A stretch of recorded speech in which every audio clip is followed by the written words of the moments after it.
Roman is the biggest bad guy character in professional wrestling. When's the last time you got laid?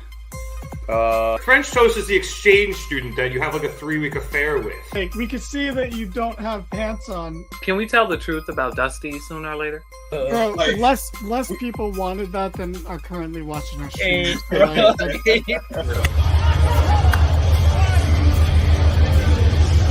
And you know Vince, and you still think, are these true? It's like... Welcome to the Mark It Down podcast.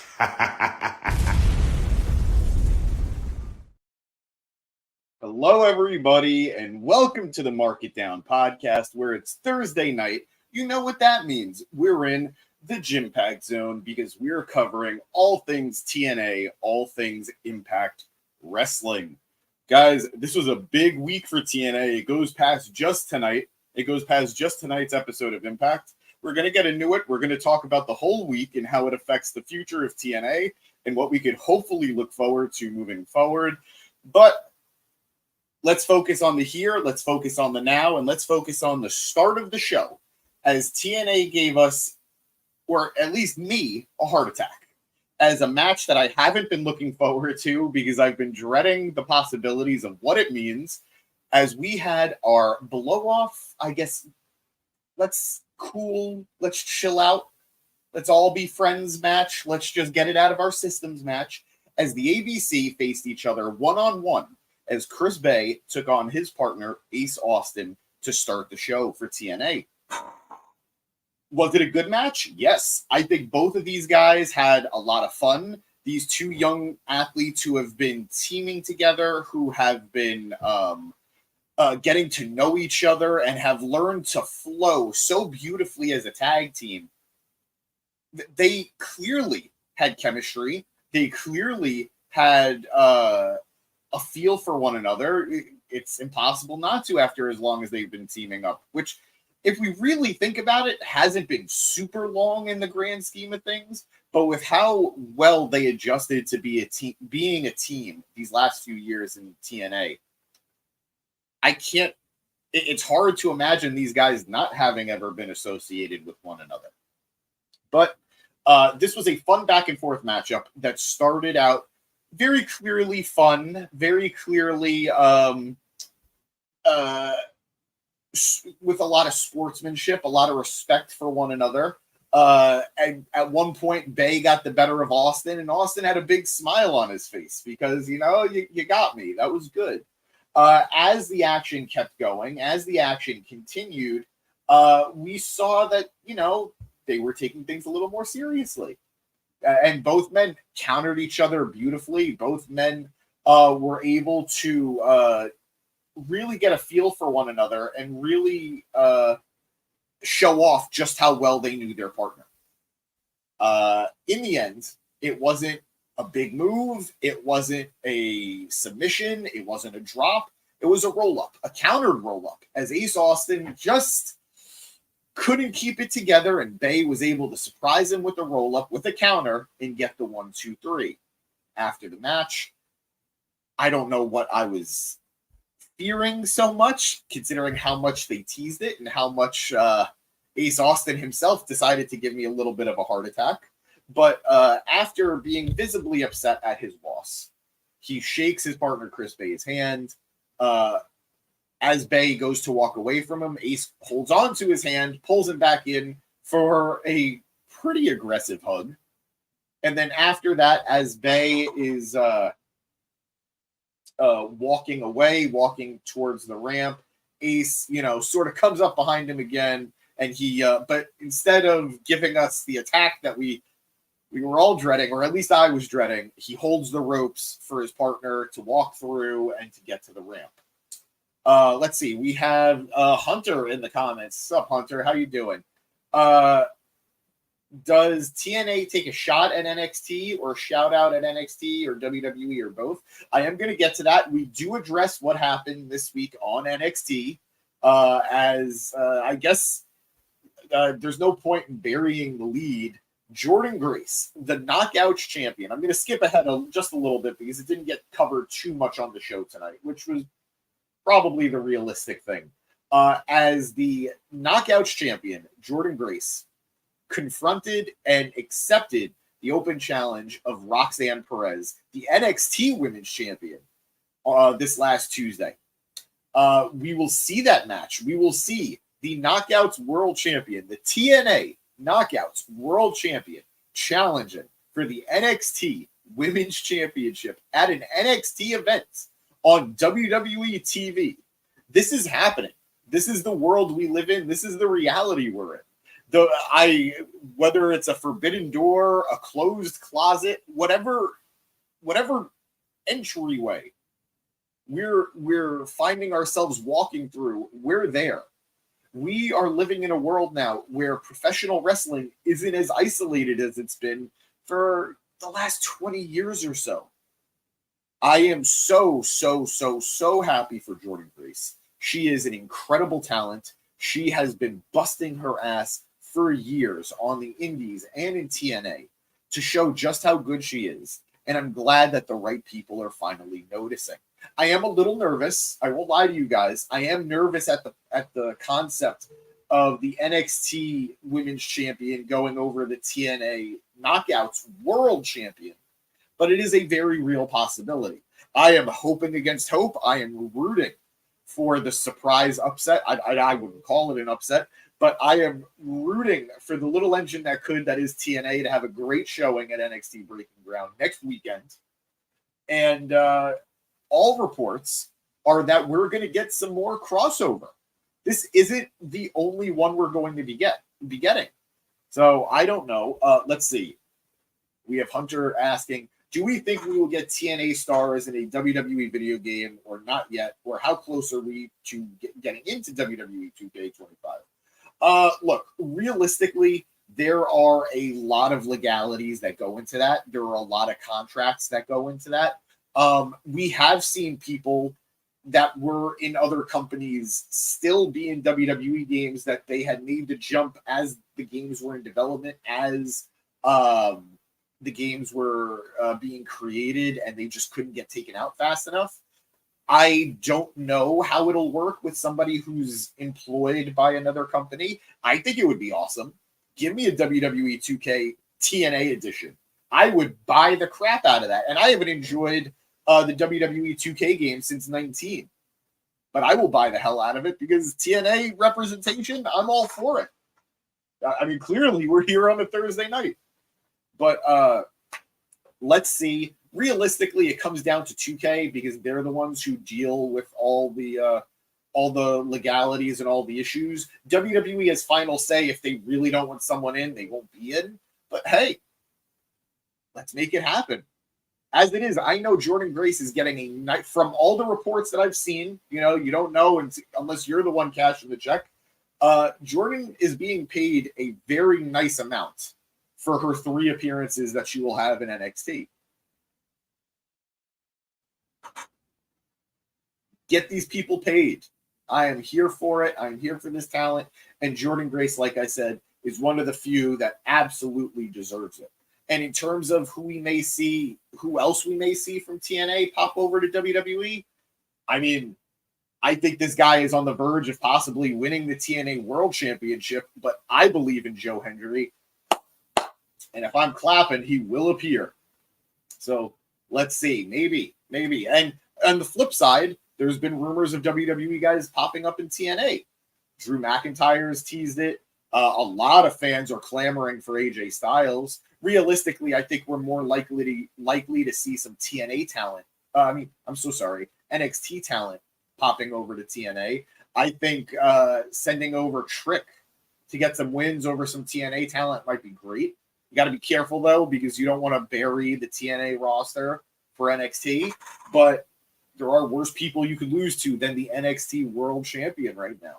So very exciting times for TNA, very exciting times for NXT. I can tell you, I don't watch NXT regularly. It's very, very rare at this point. And I do miss it, but it's just not the product I'm familiar with and I'm used to. And granted, I watch too much wrestling as it is. But I will absolutely be watching this event so I can see Jordynne Grace on NXT. So they've got me. They're succeeding with what they were hoping to do. At least I think so.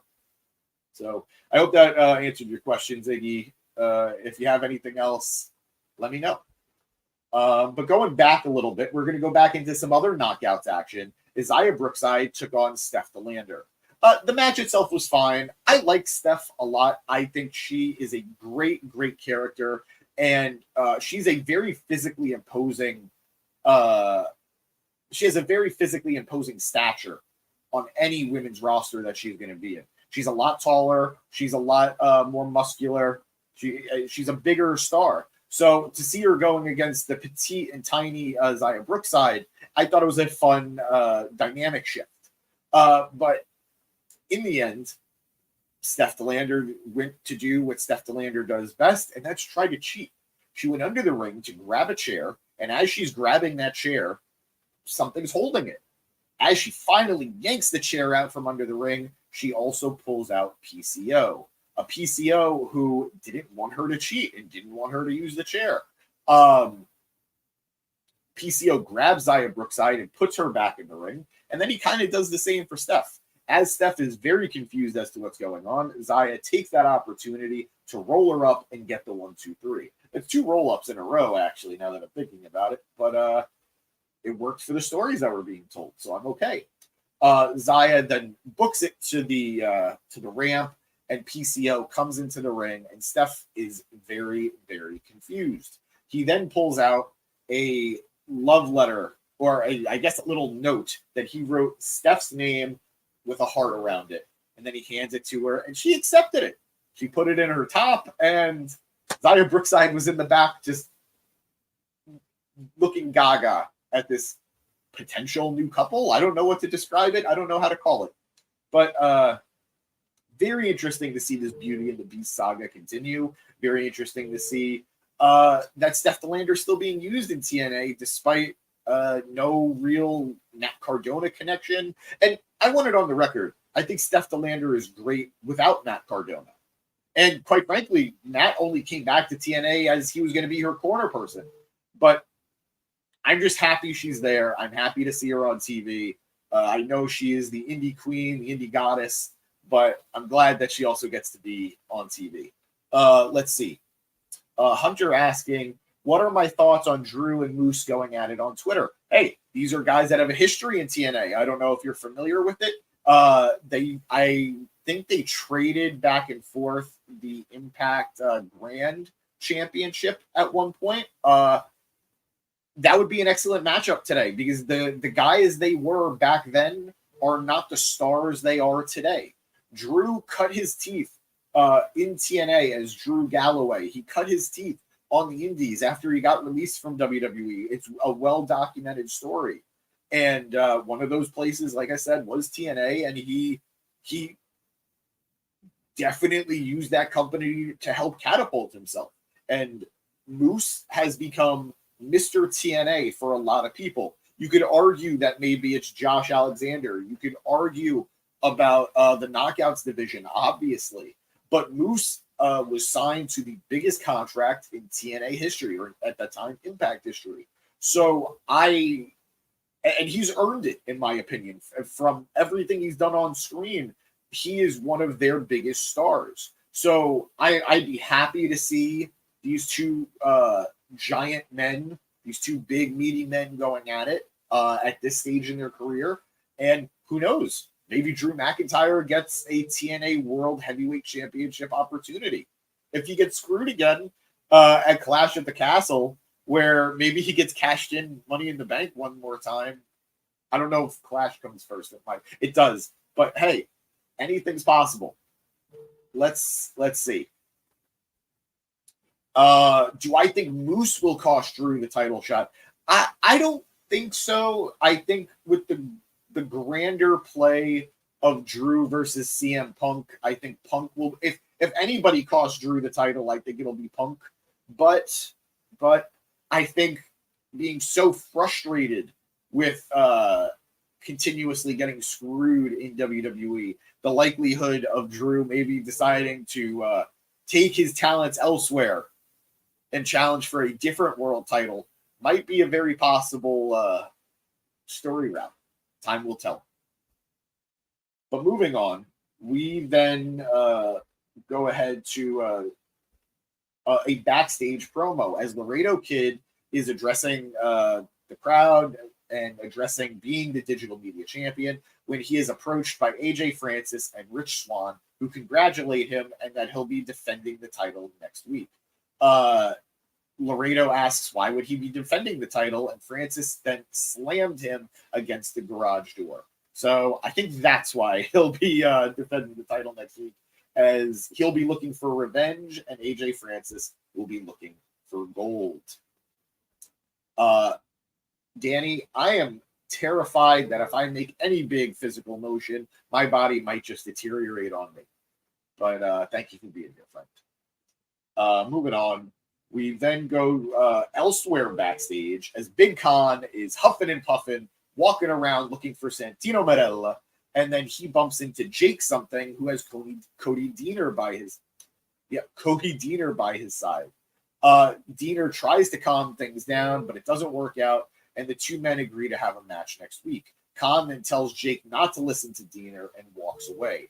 Jake says he appreciates what Deaner is trying to do, but he tells him not to get involved in the match next week. Very interesting dynamic between all three men, as Deaner had Khan by his side in the design.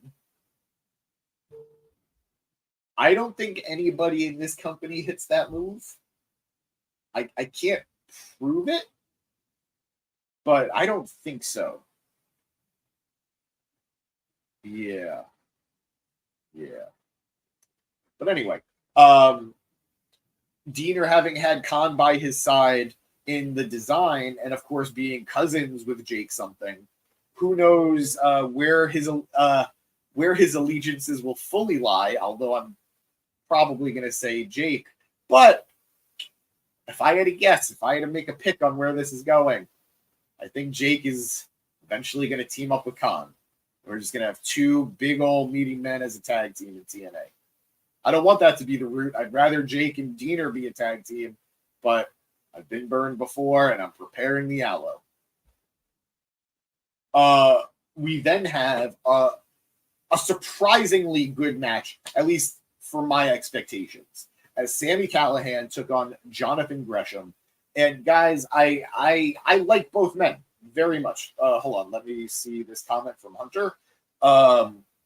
Who do I think Shawn Michaels will sign from the 10 releases from AEW? I don't know who these 10 releases are. I don't remember there being 10 releases.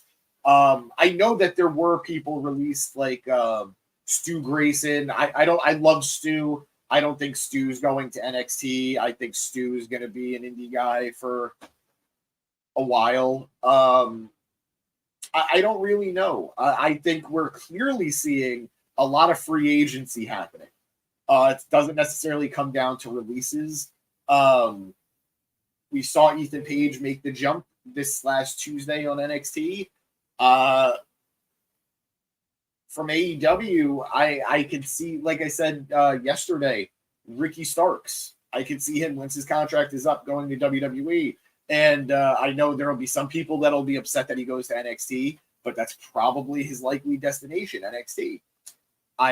Whatever is best for him, whatever he thinks is best for his career, is what we got to support as fans of his. But I don't think it's the right move. I think he has world championship potential in AEW, and not everybody could be champion at the same time. That's the bummer of it, guys. There are so many people who deserve to be world champion. There are so many people who deserve to be at the top of the card, but there's only so much space up there.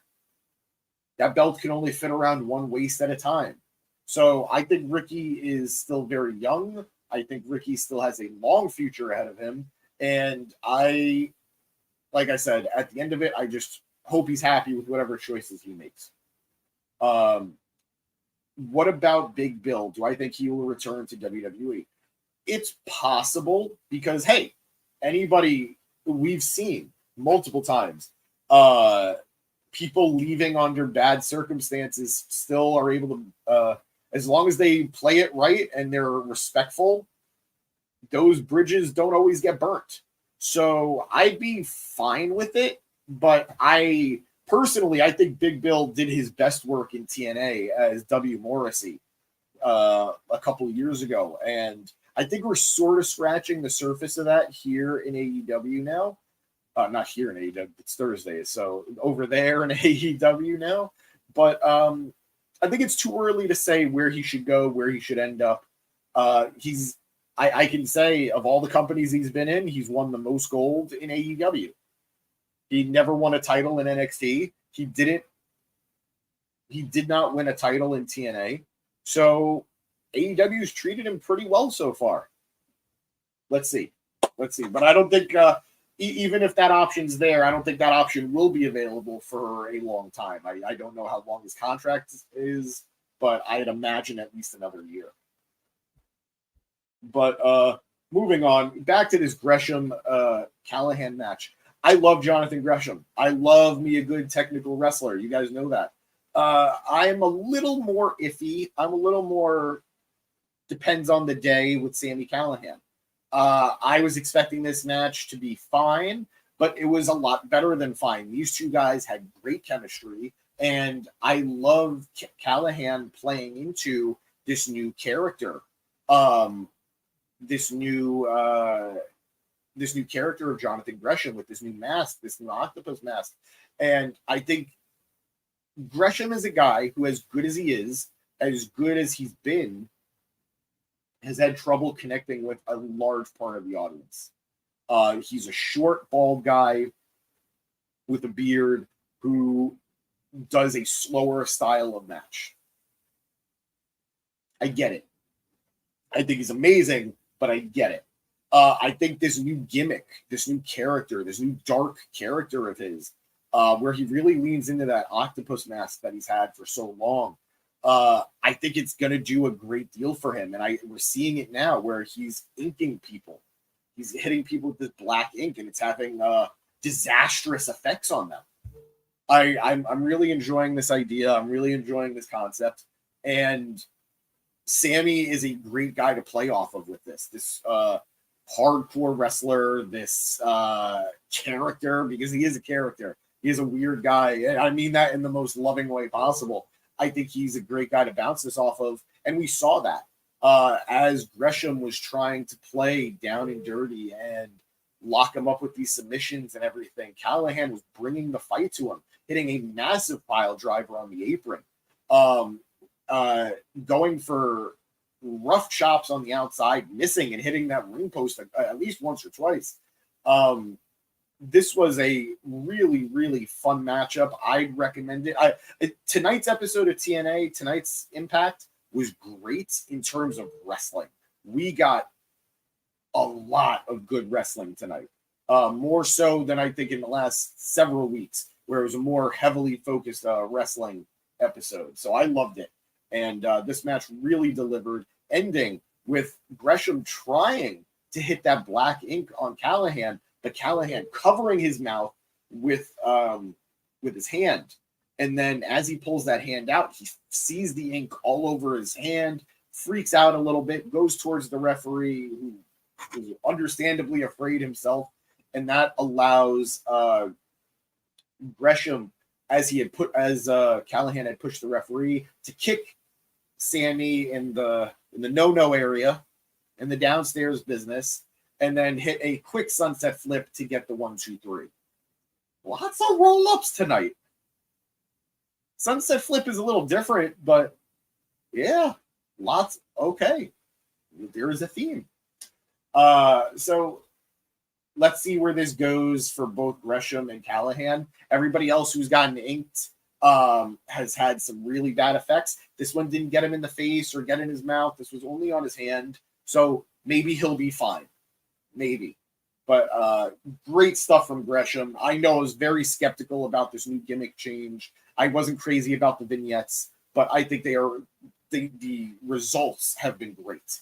And I have to say, I love the silliness of Callahan biting at Gresham's head and Gresham selling it like it was really painful when, my man, you bit your mask.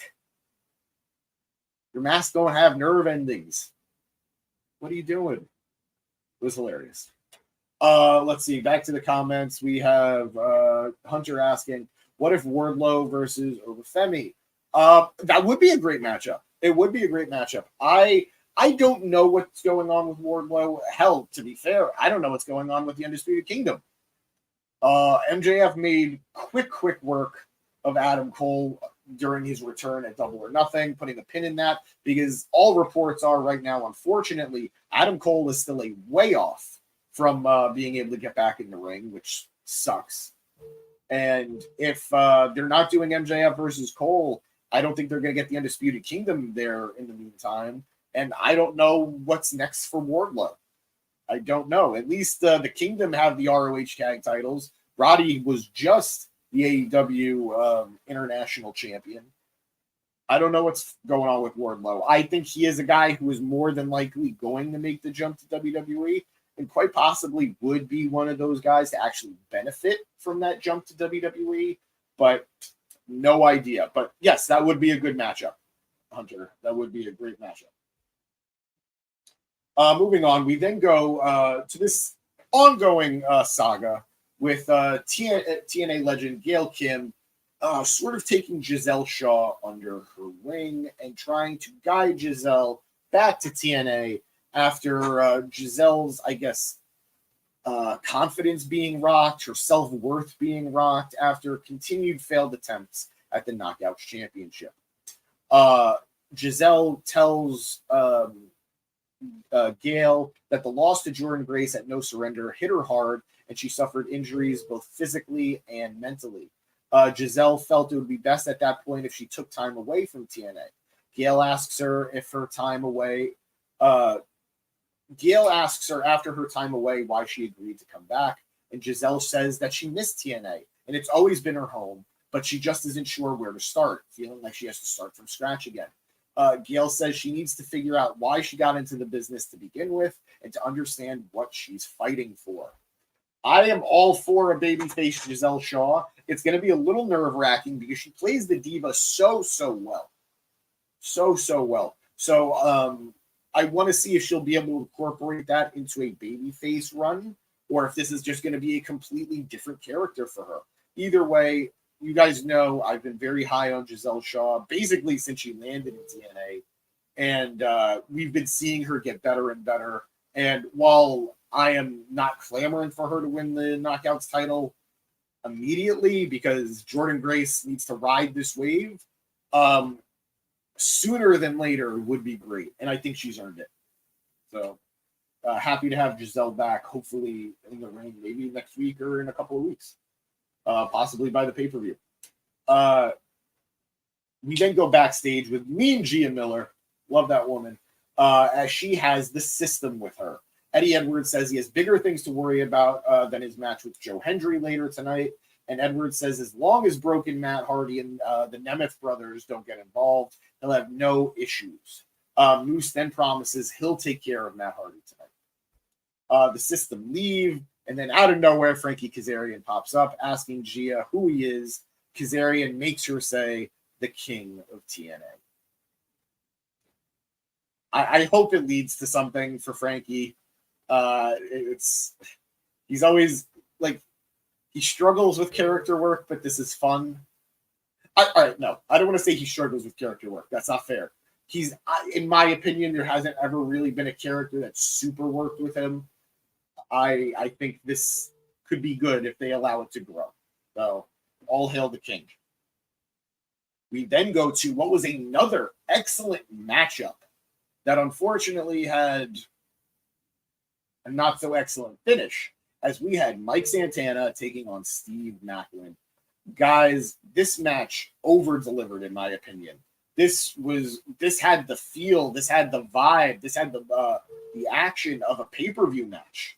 These two guys, Santana and Maclin, were absolutely bringing it to one another. It didn't feel like they were holding back. It didn't feel like they were hoping for something bigger later on.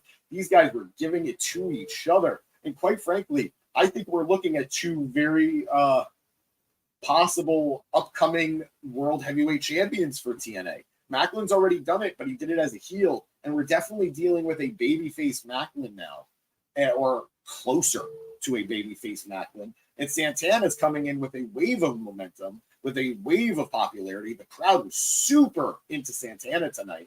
So let's see. The match unfortunately ending in a no contest, as of course those darn rascals got involved and attacked both Macklin and Santana. I think this is probably going to lead to a tag team match at the pay-per-view in a couple of weeks. I'm all for it. I hope that eventually Macklin and Santana can run it back because those guys were banging tonight. Absolutely great matchup. And unfortunate ending, but hey, it keeps both guys looking strong. Make sure neither guy takes an L, and it sets up a pay-per-view bout. So I'm all for it. Moving on, we go back. We see what happened with Jody Threat failing to get the win last week, despite having Lars Fredrickson in her corner and her tag team partner Danny Luna in her corner. It was basically a hype session for what went wrong and what they could do to improve moving forward. And I don't know, like, it didn't feel like they were leading us to a split for Spitfire between Jody Threat and Danny Luna, but it did definitely, I maybe got the vibe that maybe I'm misreading, that they were saying that Jody just didn't listen and that's why she lost. Either way, interesting to see what they're doing with the Knockouts Tag Team Champions, because that is a division that is struggling right now. Who knows? Who knows?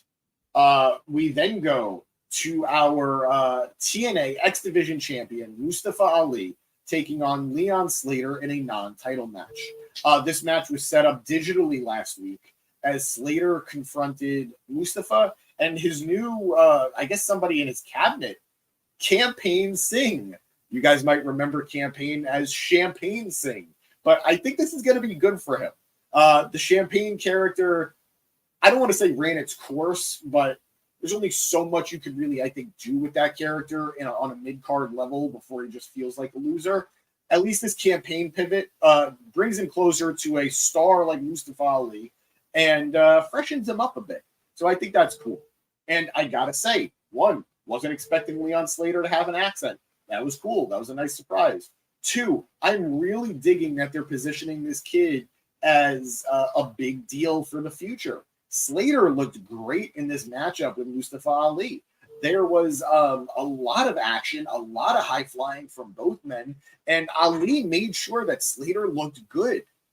It shows just how giving Mustafa is, that he could have easily allowed this to be a matchup where he took over and he got to have a dominant display, but that's not the matchup he had with this kid. And it took him bashing Leon's head into the ring post and then hitting that 450 for the 1-2-3 to get the win. He didn't do it super clean. So very excited to see where Leon goes in the future. I feel like TNA is going to position him as a future X Division champion, no doubt. I don't necessarily think he'll be the one to eventually dethrone Ali, but sooner than later, that belt will be around Leon Slater's waist. Good, fun matchup. Like I said, guys, a lot of great wrestling tonight. We then go backstage as Moose is still looking for Broken Matt Hardy, calling him out, going all over the arena. We then get to our main event as Eddie Edwards of the System took on Joe Hendry.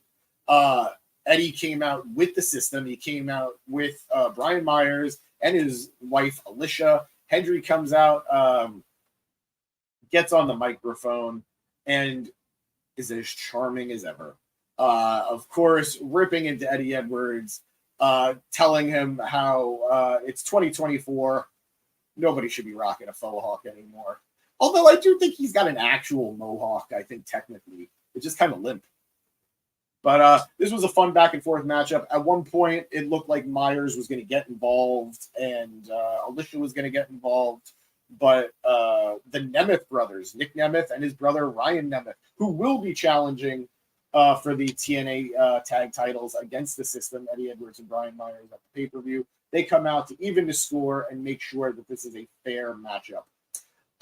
After a pretty clean Tiger Bomb, Eddie goes for his Boston knee party, but he is absolutely caught by Hendry, who lifts him up for the standing ovation. It was a truly impressive feat of strength. Just the fluidity of his pickup and the strength of that drop. Joe Hendry is. I'm so happy that TNA seems to finally be setting him on a path to maybe go for that TNA World Heavyweight Championship.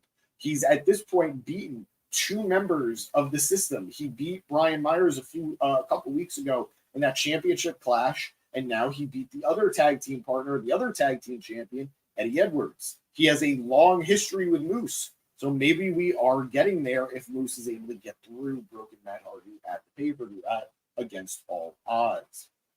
After the main event and after the celebration where the crowd was waving their arms with Joe Hendry, we go back to the backstage area as Moose finally finds Broken Matt Hardy. The men brawl. Matt was waiting for him, but it didn't matter. Moose is able to overpower Matt and just absolutely obliterates him with a chair, puts the chair around his head, and just keeps hitting him against the steel door with the chair, with another chair. Matt Hardy was left lying, and that is how we ended the show. That is how Impact ended tonight. Guys, I think TNA is in a really good place. They have a clear partnership with WWE, and right now it's just NXT, but let's see what that could grow into. I know Shawn Michaels is very happy to have Jordan Grace there, and even just beyond where they're showing up in other places, I think TNA is doing well with their own product. Joe Hendry is super over. They're telling some captivating stories that are going to probably carry us through the next couple of months. Stuff like the ABC, if they actually do break up, please no, please no, please no. And we might see some title changes at the pay-per-view. We'll talk about that, and if I could get a predictions video out before the show next week, we'll see. But guys, this was TNA. This was Impact. Tell me what you thought in the comments. Thank you for being here. If you like this video, hit that like button. Hit that thumbs up. I appreciate it. We need it. I need to know if I'm doing something right or if I'm doing something wrong by you.